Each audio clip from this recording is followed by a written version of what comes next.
और इस वक्त की बड़ी खबर आ रही है, यूएस ईरान के बीच जो वार्ता थी वो फेल हो गई है, पूरी तरह से असफल रही है। यूरेनियम, हॉर्मुज और कैसे इस पर पेच फंसा हुआ है, इसी को लेकर आज हम पूरी बातचीत आपसे करने वाले हैं। आखिर इस बैठक के फेल होने के मायने क्या हैं, इसे डिकोड करेंगे। हमारे साथ कई एक्सपर्ट जुड़ेंगे और इसके अलावा आप देखिए मेरे वरिष्ठ सहयोगी इस वक्त स्टूडियो में मेरे साथ मौजूद हैं। मधुरेंद्र कुमार जो लगातार इस वॉर को कवर कर रहे थे, एक लंबा समय इजराइल में बिताकर वो आए हैं और सारी अपडेट उनसे हम जानेंगे। इस वार्ता के असफल होने के मायने क्या हैं ये भी हम आपको समझाने वाले हैं। तो साथ ही हम ये भी इस बारे में बातचीत करेंगे कि आखिर कौन सा वो पैतरा था जो अमेरिका ने फेंका लेकिन ईरान उसकी बातों में नहीं आया, और वो ईरान की ऐसी कौन सी शर्त थी जिससे अमेरिका एक तरह से बैकफुट पर आकर ये कहता है कि हमने हर तरह का प्रस्ताव दे दिया लेकिन वो प्रस्ताव स्वीकार्य नहीं हुआ। तो बड़ी खबर क्या है कि यूएस इजराइल के बीच जो वार्ता थी वो फेल हो गई। यूरेनियम हॉर्मुज पर जो पेच फंसा है उसी को लेकर ये पूरा जो मसौदा तैयार होने की कवायद शुरू हुई थी वो नहीं हो पाया। ऑन टेबल संपत्ति फ्रीज का मुद्दा था इसमें, और प्रतिबंध पर बात नहीं बनी है क्योंकि लगातार ये कहा जा रहा था जो प्रतिबंध लगाए गए हैं, ईरान ने कहा उन प्रतिबंधों को हटा दिया जाए। यूरेनियम को लेकर डे 1 से इस पर बात चल रही है। हॉर्मुज पर पेच फंसा हुआ था, कल हमने इसी पर चर्चा की कि क्या बड़ा मुद्दा यही रहेगा, तो यही रहा। और फ्रीज संपत्ति को लेकर ईरान ने साफ कर दिया था, भाई जो हमारी संपत्ति फ्रीज की हैं और जो प्रतिबंध लगाए हुए हैं उन्हें हटाना होगा। और सबसे बड़ी बात यह थी कि ईरान ये भी चाहता है जो नुकसान उसे हुआ था उसकी भरपाई वो जिस तरह से करना चाहता है उस पर उसे किसी तरह का एतराज कोई ना करे। एक और बड़ी अपडेट, वार्ता फेल होने के बाद अमेरिकी उपराष्ट्रपति जेडी वेंस ने प्रेस कॉन्फ्रेंस कर कही। उन्होंने कहा कि ईरान कोई समझौता मानने को तैयार नहीं है। जेडी वेंस ही बोले और उन्होंने कहा कि हम वापस जा रहे हैं, हम बिना किसी डील के लौट रहे हैं। ये ईरान के लिए बुरी खबर है। ईरान को हमने अपना बेस्ट ऑफर दिया, बातचीत के लिए अच्छी नीयत से पहुंचे थे, अब तक किसी नतीजे पर नहीं पहुंचे हैं। ईरान के साथ 21 घंटे की बातचीत हुई, ईरान के कई मुद्दों पर हमारी असहमति है। We've been at it now for 21 hours and we've had a number of substantive discussions with the Iranians. That's the good news. The bad news is that we have not reached an agreement. And I think that's bad news for Iran much more than it's bad news for the United States of America. So we go back to the United States having not come to an agreement. We've made very clear what our red lines are, what things we're willing to accommodate them on, and what things we're not willing to accommodate them on.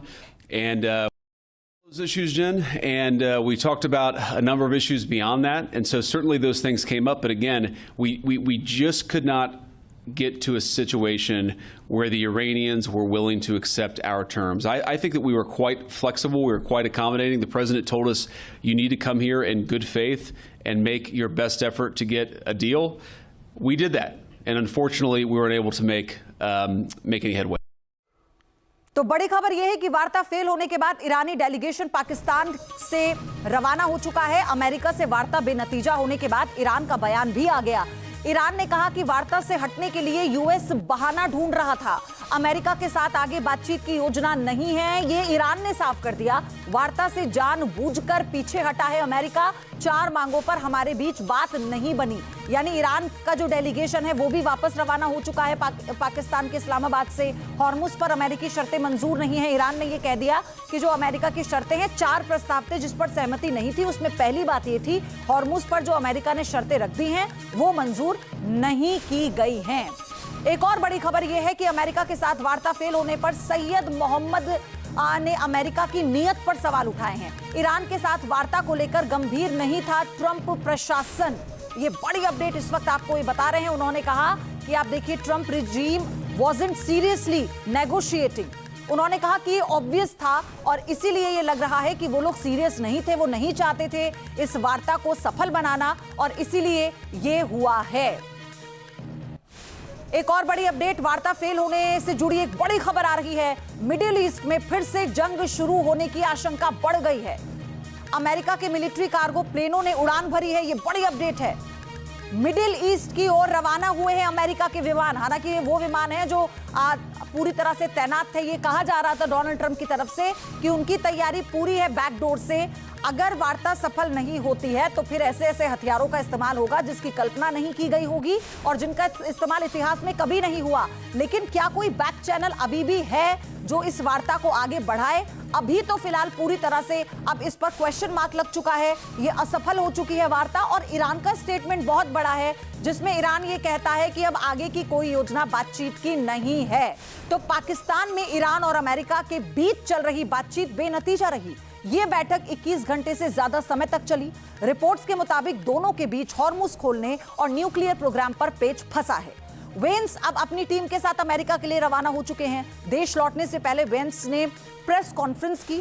उन्होंने कहा कि America बिना किसी deal के ही लौट रहा है। समझौता ना होना अमेरिका से ज्यादा ईरान के लिए बुरी खबर है। वेंस ने यह भी कहा कि किसी भी समझौते के लिए जरूरी है कि ईरान ये वादा करे कि वो परमाणु हथियार नहीं बनाएगा।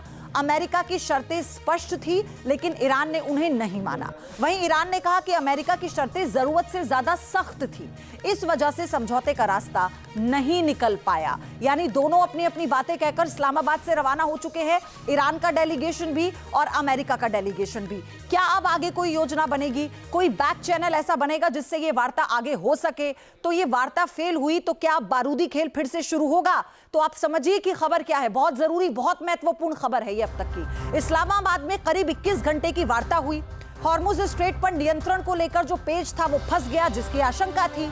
संवर्धित यूरेनियम लौटाने को कह रहा था यूएस, हालांकि इसको पहले ही ना कर दिया था ईरान ने। फ्रीज संपत्ति भी लौटाने से अमेरिका ने इनकार कर दिया, इस पर पेच फंस गया। अमेरिका ने दोबारा जंग ना छेड़ने की गारंटी नहीं दी, जिसको लेकर ईरान ने पहले ही कहा था कि ये आपको सुनिश्चित करना पड़ेगा। अमेरिका लीबिया मॉडल चाहता था, जिससे साफ इनकार ईरान ने कर दिया है। अब आप देखिए अमेरिका ने क्या कहा, वो भी जान लीजिए। ईरान ने हमारी शर्तों को नहीं माना, ये अमेरिका कह रहा है। जेडी वेंस ने प्रेस कॉन्फ्रेंस की निकलने से पहले तो ये बड़ी बातें थी। शर्तें मानने की हमारी एक सीमा है, ये जेडी वेंस ने कहा अमेरिका का पक्ष रखते हुए। बिना डील के हम लौट रहे हैं और ये ईरान के लिए बुरी खबर है, हमारे लिए नहीं है। ईरान ने क्या कहा? ईरान कह रहा है कि अमेरिका की डिमांड सीमा से ज्यादा थी। 4 मांगों पर हमारे बीच बात नहीं बनी। हॉर्मुज पर अमेरिकी शर्तें हमें मंजूर नहीं हैं। तो जैसे ही अमेरिका का पक्ष आया, फौरन ईरान ने कह दिया भाई 4 मांगे थी जिस पर हम सहमत नहीं है और हॉर्मुज पर तो अमेरिका की शर्तों को हम मानेंगे नहीं।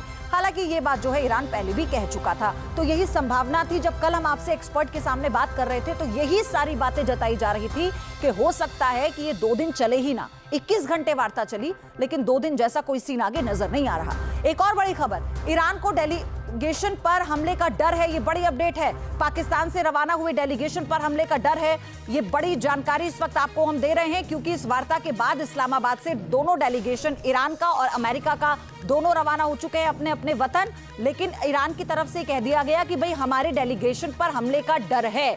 ये इसलिए भी स्वाभाविक है क्योंकि जिस तलखी के साथ दोनों डेलीगेशंस की रवानगी हुई है, दोनों मुल्कों की तरफ से जो बयान आया है और जो टॉप लीडरशिप ईरान की खत्म हुई है, उसके बाद ईरान की तरफ से ये डर जाहिर किया गया है। तो पहले इसी पर बात करते हैं मेरे सहयोगी मधुरेंद्र, क्योंकि लगातार हमारे साथ स्टूडियो में है। मधुरेंद्र, दोनों डेलीगेशन रवाना हो गए हैं। ईरान का ये स्टेटमेंट कि हमें हमले का डर है। देखिए, बिल्कुल ईरान का डर लाजमी है क्योंकि इससे पहले ईरान जिस तरह से हमलों के दौरान अपने टॉप लीडरशिप को खो चुका है, चाहे आप मिलिट्री लीडरशिप की बात करें या पॉलिटिकल लीडरशिप की बात करें, और एक लेयर में नहीं बल्कि कई लेयर में खो चुका है। कई लेयर का कहने का मतलब कि आप सुप्रीम लीडर खमनेई की बात कर सकते हैं और उसके बाद अली लारजानी की बात कर सकते हैं, उसके बाद खिताबी की बात कर सकते हैं। तो कई लेयर में जो ईरान के जो टॉप लीडरशिप को खत्म किया गया, IRGC के जो टॉप लीडरशिप को खत्म किया गया, उसके बाद जब बातचीत डिरेल हुई है, युद्ध का खतरा मंडरा रहा है, तो लाजमी है कि ईरान को यह डर होगा कि ये जो लीडरशिप जो बातचीत करने जो जेडी वेंस ने कहा कि ईरान के लिए बुरी खबर है, ये वार्ता सफल ना होना, अमेरिका के लिए नहीं, इसे उससे जोड़कर भी देखा जाए।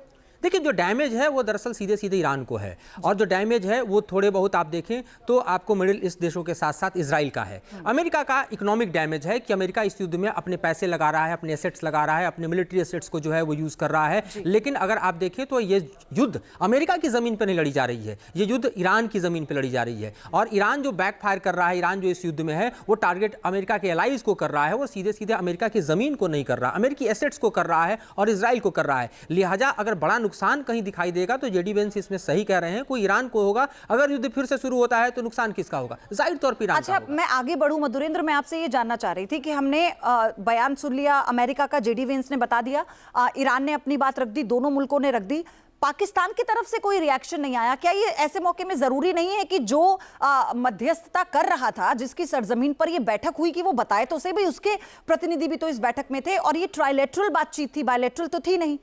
देखिए, मैं डे वन से इस शब्द से सहमत ही नहीं हूं कि पाकिस्तान मध्यस्थता कर रहा था। पाकिस्तान एक होस्ट था, पाकिस्तान एक हॉस्पिटलिटी का स्पेस प्रोवाइड कर रहा था, वही कहीं मध्यस्थ नहीं था। एक कॉपी पेस्ट करने वाला देश जो कि अमेरिका के मैसेज को कॉपी पेस्ट कर रहा है, उसका प्रधानमंत्री ट्वीट कर रहा है, आप देखें पब्लिक डोमेन में है कि ड्राफ्ट को एडिट किया जा रहा है, वो मध्यस्थ हो ही नहीं सकता। देखिए, पाकिस्तान का ट्रैक रिकॉर्ड भी नहीं रहा है कि पाकिस्तान इस तरह की मध्यस्थता कर पाए। वो एक आतंकी देश के तौर पर जाना जाता है। उसके अपने जो बॉर्डर्स हैं, भारत के साथ देखिए, अभी अफगानिस्तान के साथ देखिए, सब के सब ज्वलंत है। तो ऐसे देश पर आप मध्यस्थता का ठप्पा नहीं लगा सकते। वो एक होस्ट था। दूसरी बात ये कि जब ईरान के साथ युद्ध हो रहा था, अमेरिका और इजराइल के मोर्चे पर वो अपनी जंग लड़ रहा था, तो पाकिस्तान अफगानिस्तान के साथ वहां पर बिजी था। तो ये भी एक बात है जो आपने कही। लेकिन पाकिस्तान की राजधानी इस्लामाबाद में 21 घंटे तक चली मैराथन महाबैठक बेनतीजा खत्म हो गई। अमेरिकी उपराष्ट्रपति जेडी वेंस इस्लामाबाद से खाली हाथ रवाना हो गए। अमेरिका ये कह रहा है कि ईरान नहीं माना और ईरान का आरोप है कि अमेरिका अपनी दादागिरी दिखा रहा है। सवाल आखिर उन 21 घंटों में ऐसा क्या हुआ है कि शांति की आखिरी उम्मीद भी टूट गई? क्या अब युद्ध विराम टूटेगा? पहले रिपोर्ट देखिए, फिर चर्चा।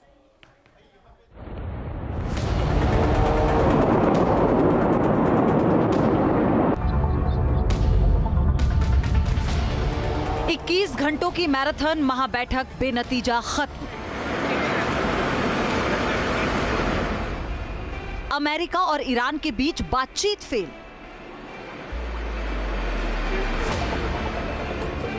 ईरान ने ठुकराई अमेरिका की शर्तें।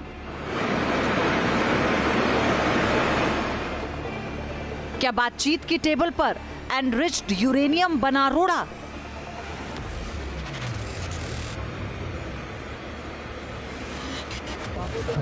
वही हुआ जिसका डर था। बातचीत टूटी लेकिन जिद नहीं टूटी। 21 घंटों की मैराथन महाबैठक के बाद आखिरकार अमेरिका और ईरान के बीच बातचीत फेल हो गई। इस्लामाबाद का वो होटल जो पिछले 21 घंटों से दुनिया की सबसे बड़ी कूटनीतिक हलचल का केंद्र बना था, वहां अब सन्नाटा है। और ये सन्नाटा किसी बड़ी तबाही से पहले की शांति हो सकता है। अमेरिका और ईरान के बीच शांति वार्ता नाकाम हुई तो उपराष्ट्रपति जेडी वेंस अपना बोरिया बिस्तरा समेटकर वॉशिंगटन के लिए उड़ान भर चुके हैं। लेकिन जाने से पहले उनके चेहरे की तलखी और शब्द बता रहे थे कि हालात कितने नाजुक हैं। We talked about all those issues, Jen, and we talked about a number of issues beyond that. And so certainly those things came up. But again, we just could not get to a situation where the Iranians were willing to accept our terms. I think that we were quite flexible. We were quite accommodating. The president told us, you need to come here in good faith and make your best effort to get a deal. We did that. And unfortunately, we weren't able to make any headway. 21 घंटे की इस marathon वार्ता से पर्दे के पीछे से खुद डोनाल्ड ट्रंप कमान संभाले हुए थे। जेडी वेंस के मुताबिक ट्रंप से कम दर्जन बार फोन पर सलाह ली गई। अमेरिका की नेशनल सिक्योरिटी टीम, विदेश सचिव मार्को रूबियो और युद्ध सचिव पीट हेग्सेथ लगातार लाइन पर थे। ये सिर्फ दुनिया भर के लिए नहीं बल्कि बिचौलिए पाकिस्तान के लिए भी बुरी खबर थी, क्योंकि अमेरिका का कठपुतली बना पाकिस्तान चाहता था कि उसकी जमीन से दुनिया को शांति का संदेश जाए, लेकिन ऐसा हुआ नहीं। आखिरी वक्त तक पाकिस्तान उपराष्ट्रपति जेडी वेंस को मनाने की कोशिश करता रहा, लेकिन जेडी वेंस ने तय कर लिया था अब बातचीत का कोई फायदा नहीं है। अब सवाल है कि अमेरिका और ईरान के बीच शांति वार्ता में रोड़े क्या बने। अब तक की मिली जानकारी के मुताबिक 21 घंटों की बातचीत में कई मुद्दों पर बातचीत हुई। एनरिच्ड यूरेनियम, अमेरिका की शर्त थी कि ईरान अपने परमाणु प्रोग्राम को रोक दे। हॉर्मुज स्ट्रेट, अमेरिका चाहता था कि हॉर्मुज पर उसका नियंत्रण हो। ईरान की तरफ से तस्नीम न्यूज एजेंसी ने जो रिपोर्ट दी है वो अमेरिका के दावों के बिल्कुल उलट है। ईरानी प्रतिनिधि मंडल जिसका नेतृत्व मोहम्मद बाकिर गालिबाफ और अब्बास अराक्ची कर रहे थे, उनका कहना है कि अमेरिका वो रियायतें मांग रहा था जो वो युद्ध के मैदान में नहीं जीत पाया। ईरानी पक्ष का कहना था कि अमेरिकी पक्ष की वजह से समझौते को रोका गया। ईरान का आरोप है कि उन्होंने कई नए प्रस्ताव दिए लेकिन अमेरिका का रवैया अड़ा रहा। आज सुबह तक दोनों पक्षों के बीच कागजों का आदान प्रदान हुआ लेकिन नतीजा सिफर रहा। We've been at it now for 21 hours and we've had a number of substantive discussions with the Iranians. That's the good news. The bad news is that we have not reached an agreement, and I think that's bad news for Iran much more than it's bad news for the United States of America. So we go back to the United States having not come to an agreement. We've made very clear what our red lines are, what things we're willing to accommodate them on, and what things we're not willing to accommodate them on. And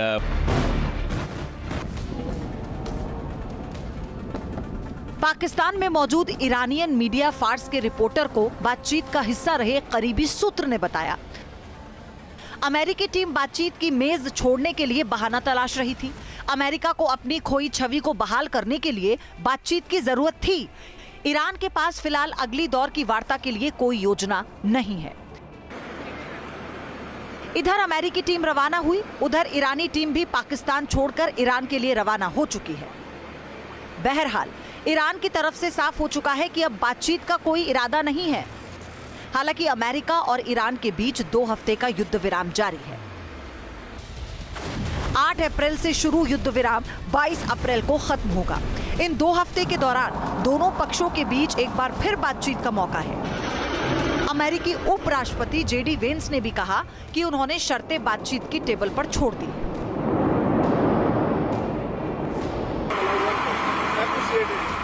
Islamabad की ये 21 घंटे की कूटनीति अब इतिहास बन चुकी है, लेकिन इसका भविष्य बेहद डरावना नजर आ रहा है।